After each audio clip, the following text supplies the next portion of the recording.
innovate, and create lasting impact. And today I have my special guest. She is entrepreneur, inventor, and advocate for protecting what others build. Other than Miss Amanda Sima. Hi, Daniel. Thank you for having me.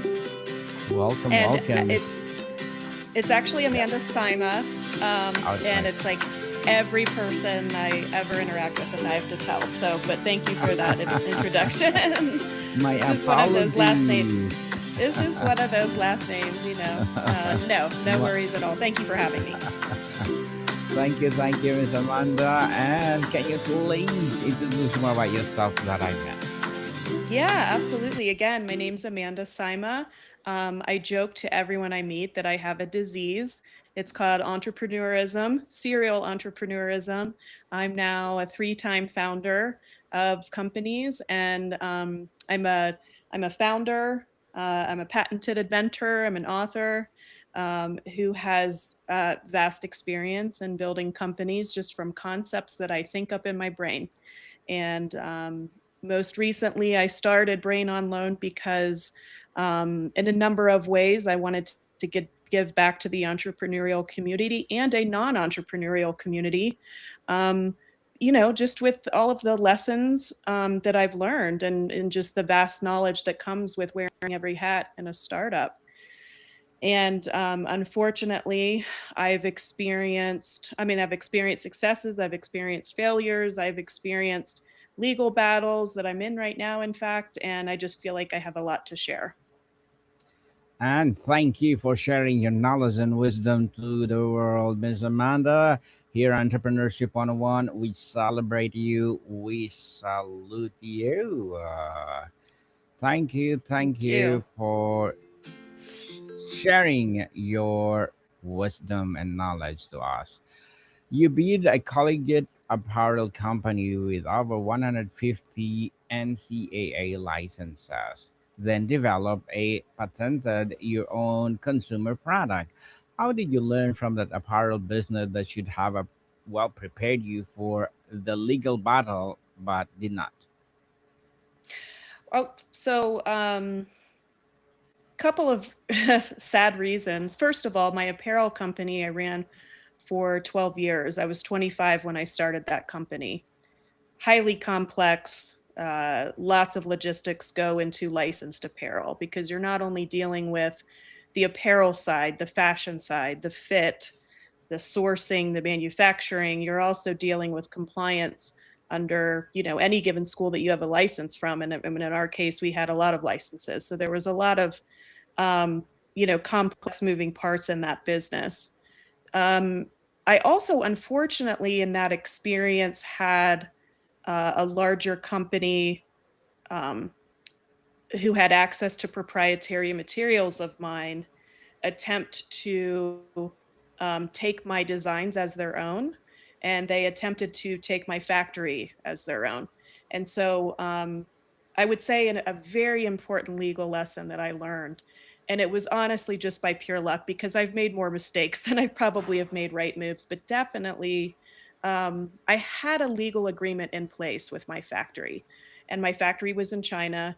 And I think that a lot of entrepreneurs might try to argue that, oh, those aren't enforceable if you're across the world. Well, in my case, that wasn't the case. I had a factory who abided by our legal agreement, and instead of helping a competitor that attempted to pirate what I had created, they actually Mhm. honored me and my agreement with them. And so I would say with the second invention that unfortunately has been taken from me also by a larger corporation, um, I had every legal protection in place.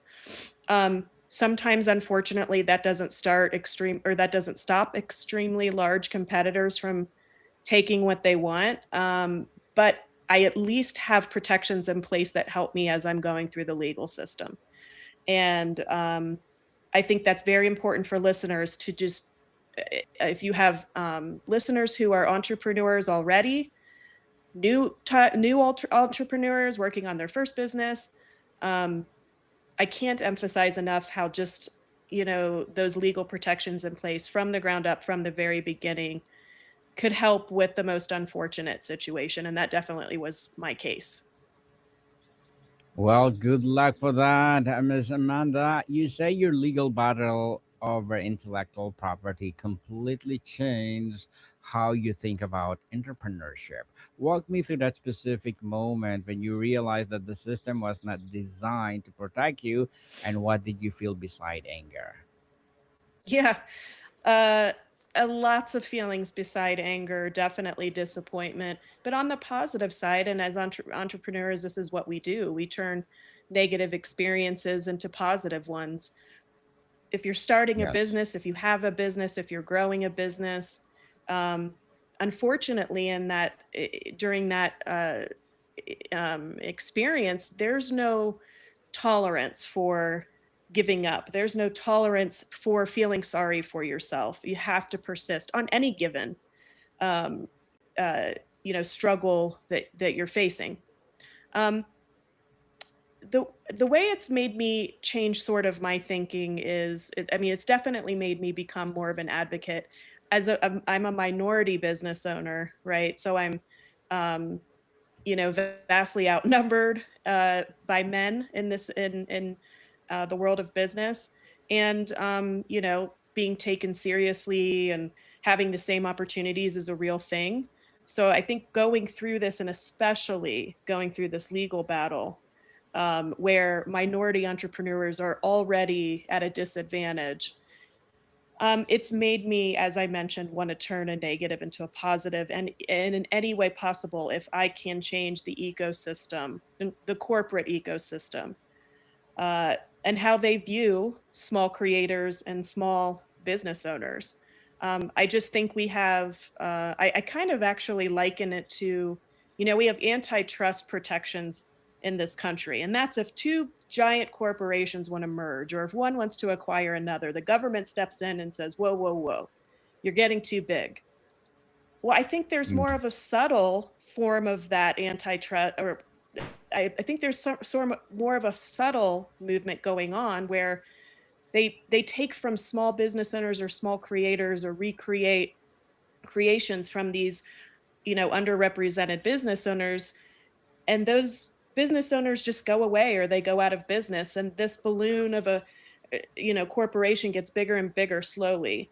And there's not laws to protect it. The litigation system is designed for those who have the deepest pockets, and legal avenues just aren't a reality for you know the thousands of us that this has happened to. So I just, if I could if I could create even a little bit of um, a conversation in business about just responsible corporate growth, and not at the expense of smaller creators, I would be really happy. And the reality is for every one of me that's fighting back, there's thousands that go away, and I'd like to see that stop. Miss Amanda, you have a patent. What's something about the patent process that no inventor told you beforehand? And what do most first time inventors get wrong because they underestimate the fight that comes after the patent is granted? Right. So that's a really good question, because the patent process in my mind um, is very, it's a sort of very unenforceable when it comes to so many creations. And in some ways, it's really not a great protection. In other ways, it's an amazing protection. It really does come down to what your product is. So I'll give you an example. The patented product that I created is a plastic lid, right? We all go out to eat, we all eat fast food. I mean, it's plastic lids are ubiquitous, but I designed a lid that specialized in juvenile youth, kids use. I'm sorry, kids use, and it looked a certain way. So I went and got a design patent that protected how it looks. So if a competitor comes in and tries to do the exact same lid, I'm going to have a patent case. But no one is stupid enough to do that. They come in, they design it a little differently, and that's enough for them to go to market with essentially a copycat product. So I found out in the worst way that my design patent pretty much didn't protect my product from piracy. Now, if that doesn't mean that it's not important. If you have a consumer facing product, I think it gives consumers like a warm and fuzzy. This is a really novel, even just a patent pending on your marketing materials. This is a really novel, cool product. Like, I think it has a good marketing aspect to it. Now, if you have a product like my lid that uh, functions in a certain way that is central to the importance of the product and its marketing and its sales, then Mm. a utility patent is critical. And a utility patent, which I did not get, my attorney advised me against it because it's very expensive and I guess it's a long process and they're much harder to get. But a utility patent protects how your invention functions. And then someone can't really come in if they function the exact same way, which my lid had or does have a sippy spout for a young child, a straw slot for an older child, and an extended plastic flange around the rim so that when you knock the cup over, the lid doesn't pop off. It's a spill proof, multi use lid. Now, if I go and get a utility patent on that and this is how it functions, then it makes it much harder for a corporation to come in and copy it. And that's the kind of patent that's enforceable. So I would say I'm not saying that design patents aren't important. I'm just saying don't expect it to be bulletproof from copycats. Well said, well said, Ms. Amanda. You've said you're passionate about founder protection. Who or what should a founder be in protecting themselves against the most never even considered until it's too late? Well, um, there's a lot of protections that business owners can put into place.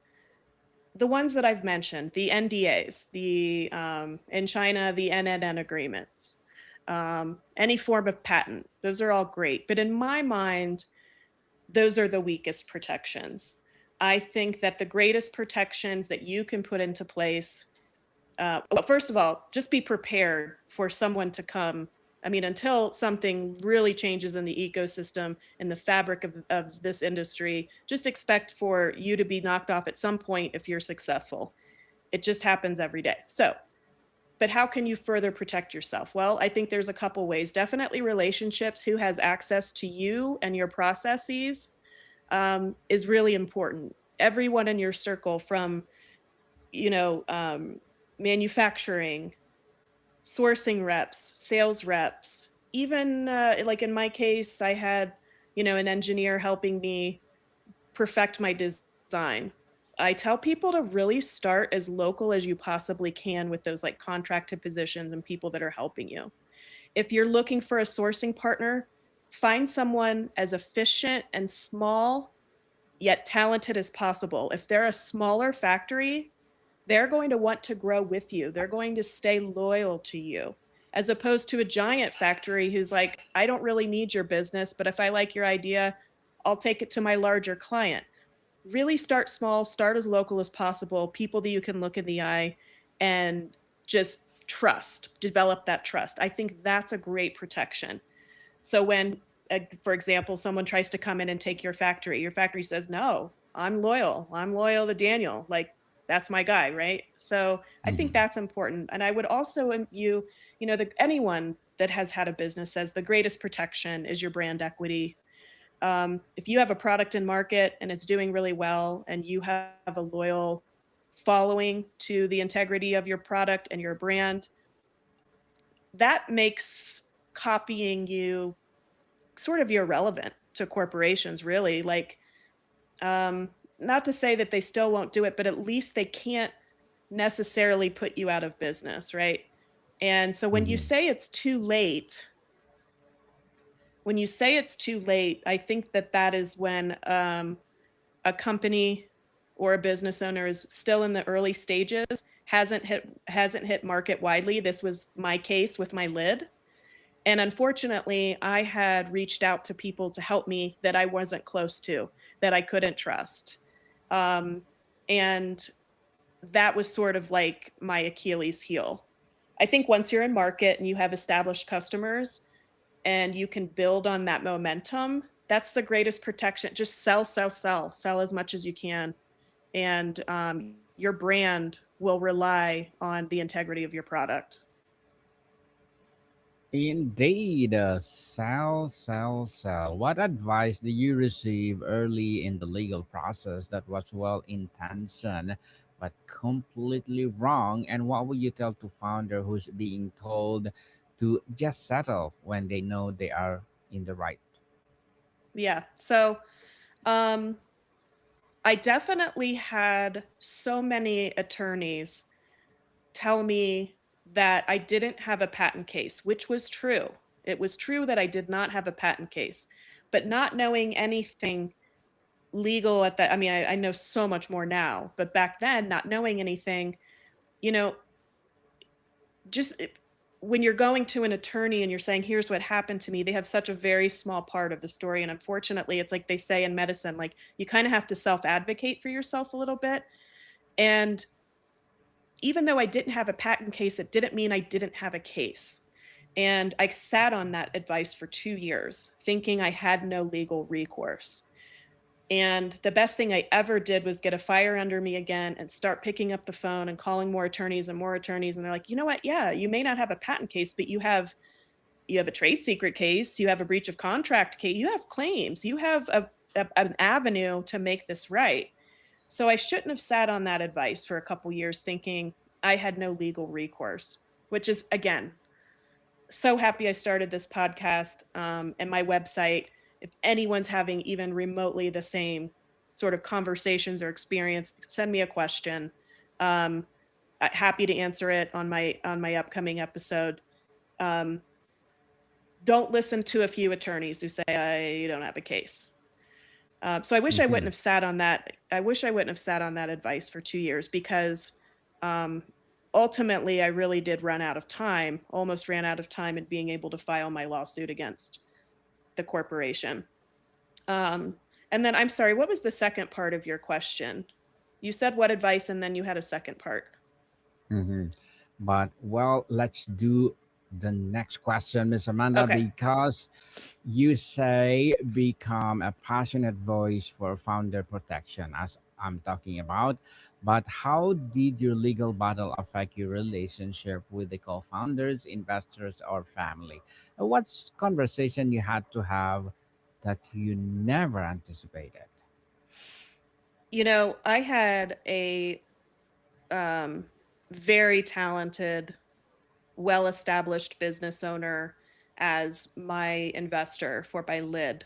Um, and, just because he had deep pockets didn't mean I thought I could willy nilly run the business. But I just, when we found out about the copycat product and I forwarded it on to him, it was like he backed out and we were like out of business overnight. And I didn't really panic at first when I saw the copycat product, because it took me a while to put things together and like how that came about. At first, my initial reaction was like kind of flattered because I mean, I think if a company that big, it's a giant company, multi-billion dollar company. If a company that big is like copying you that quickly, wow, I kind of created something pretty cool. So yeah, I really didn't anticipate him backing out that quickly. And it was devastating. It put me out of business overnight. My husband and I had everything invested in this. Um, we had sold our house, every asset we had to put into the early stages of designing this and getting it to market. Landing an investor is just, is very, very hard to do. That was a dream come true that I was able to do it a second time.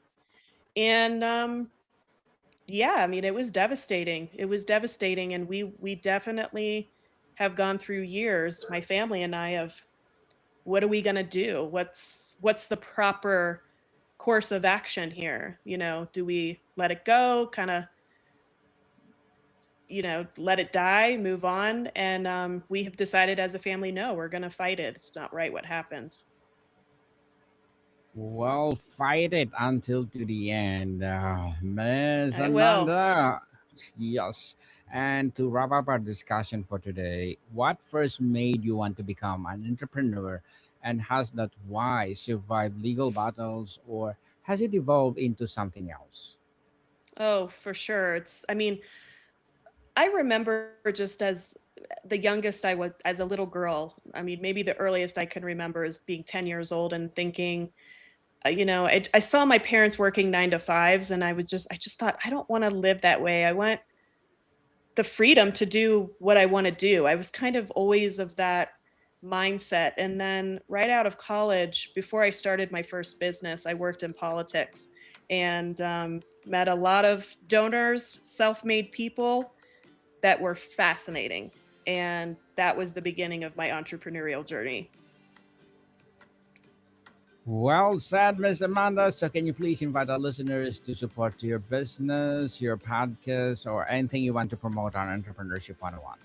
Yeah, thank you. Listen, I'm just still fighting the good fight on the legal side and trying to spend my time positively until that wraps up.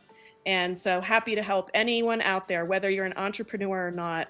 If you're struggling to get through something, if you have a startup question, if need to start an LLC, you don't know how, go to brainonloan.com. I will loan you my brain. Any question we get, we will answer on the air to the best of our abilities. And, our slogan is borrow the mindset, build your life. Go and build your life the way you see it. Build your life indeed. And Miss Amanda, before I will let you go, I have one more question. A founder is listening right now. You just receive a cease and desist, or they realizing their IP might be vulnerable, or they quietly terrified that someone bigger is about to take what they built. What do you say them in 60 seconds, and what's the single most concrete action they ask them to do tomorrow morning that is not get a lawyer through might come later? Well, listen, what I would say is send me a question or send me a message on my website. I need more information. And he or she may not want that information on the air before I can give advice. I'm actually not going to say jump to hire a lawyer just yet, because that's an expensive process. And normally, in my experience, those are scary letters with no teeth. Mm-hmm. No teeth at all. And Miss Amanda, thank you so much for your time. Thank you. Thanks for having me. Martica people, see you soon.